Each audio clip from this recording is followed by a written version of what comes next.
That forward to our correspondent Meghna Dev, who's joining us from Ahmedabad. Meghna, on our screens we are showing very grave and very heart-wrenching visuals to our viewers.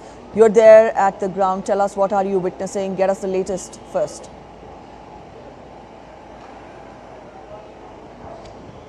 So, Preeti, currently we are seeing that now a very few ambulances are here because most of them have gone to the hospital, taken people who have faced casualties and people also people who have been injured. It's not just the people who were on the aircraft that have been injured, but also the people who were in the UG hostel mess, the medical students who were there. What we get to know is that it was lunchtime, obviously, so people were there in the mess, and there can be more casualties that can come because many people have sustained, many students, medical students have sustained serious injuries.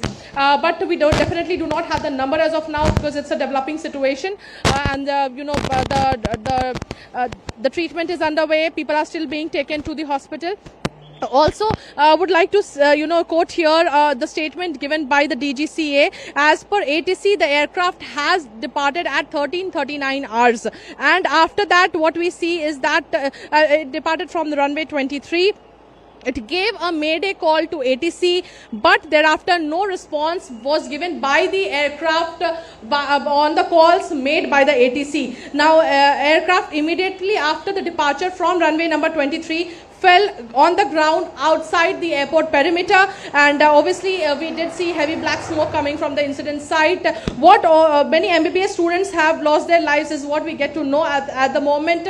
We'll definitely have to see what kind of casualties and fatalities will be reported once the administration gives us that number. But also there is a suspected bird strike that could have happened on both the engines, and that's how it lost complete power. So that currently is what there has been a statement from the DGCA that sums up this situation. Also, the captain, the pilot of the aircraft had over 8,200 hours of experience, and the co-pilot also, Clive, she had about 1,100 hours of flying, 1,100 flying hours. So obviously experienced people, but the aircraft did crash just after taking off. So there was hardly a couple of minutes that the aircraft was in the air, or we can the people who did see the situation did tell us that it did seem that the aircraft could not climb. So currently, obviously, after will be clearer. But the Gujarat Chief Minister also went to the hospital to meet the people who have been injured in this situation. And what we see in the city is that the city clearly is, there's a airy silence in the city. While there are a lot of sirens of the sirens blaring of the ambulance and the fire tenders, but the kind of silence that people are feeling at the moment with this kind of a devastating, tragic incident taking place here is something that is very heart-wrenching. We did initially come to the spot when this had happened. We could only see smoke. We could only see people being taken on stretchers. So nothing can describe the kind of visuals that we have seen today. Extremely heart-wrenching and definitely tragic for the families which have, who have lost their relatives or their loved ones in this tragic incident. It is a tragic incident, a tragic day for the nation as well, Meghna. But then, as per the DGCA's statement which you've given us, we believe that the pilots were left with very little time to salvage the situation after that mayday call. But then, what do we know of the identity? What do we know about the identity of the people who were on board? What is the current status?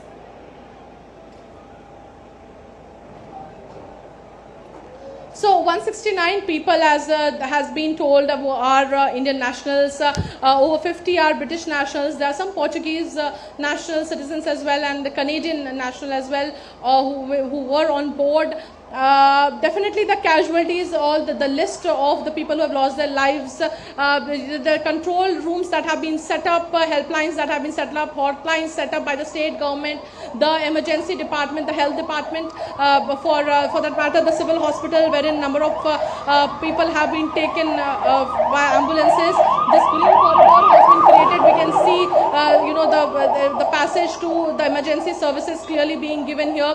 What we also see that the people, number of people who are foreign nationals, their identity is also been ascertained. The DGCA, the airport authority, number of agencies have set up their hotlines, their control rooms, helplines, so that people can ascertain where their relatives are, what is the situation currently. But very clearly, if we speak of the situation, Preeti, what I've seen on the ground, the kind of impact that I've seen on the ground, the aircraft turning into a fireball, there are very grim chances that anybody on board, very few people would have survived, very grim chances. Bleak chances of survival, because this was a very devastating impact that we could see only smoke when this crash happened. Meghna, you're talking of the devastating impact, but we could only see ambulances and we could hear sirens. Nothing was very clear. All right, Meghna, now this crash where it happened, I would want you to get us more on, on that area, Meghni Nagar. Get us a sense of the area there. Is it a densely residential area? Because you tell us that the maximum number of casualties happened in the hospital mess. Get us more on the area, the surrounding area to that hospital mess. Help us understand the gravity and the severity of the situation there in Meghni Nagar. So when we are looking at this area, Preeti, it is not an area which is outside the city. It's a very hustling, bustling residential area. The civil hospital is very nearby, the airport is very nearby, and this area is no such area where this crash has not happened in a ground or in a very secluded place. This has happened in a residential area, for that matter. So this even brings creates an even worse impact. What we see, that debris removal is still going on. We have been seeing municipal corporation people going from here and trying to see whatever debris that is being removed.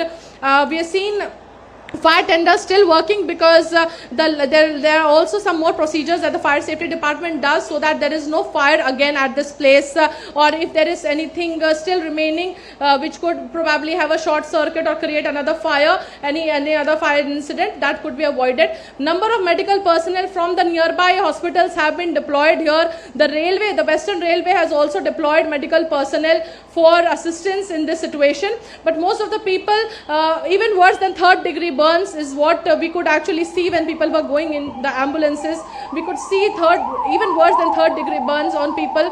So a lot of medical assistance is being provided. 4 teams of NDRF, 2 teams of SDRF, number of ambulances, 108 vehicles, emergency services, everything put on a war footing. But the impact clearly states that what we could see, that the impact would have hardly, a miracle would save a few people in this crash.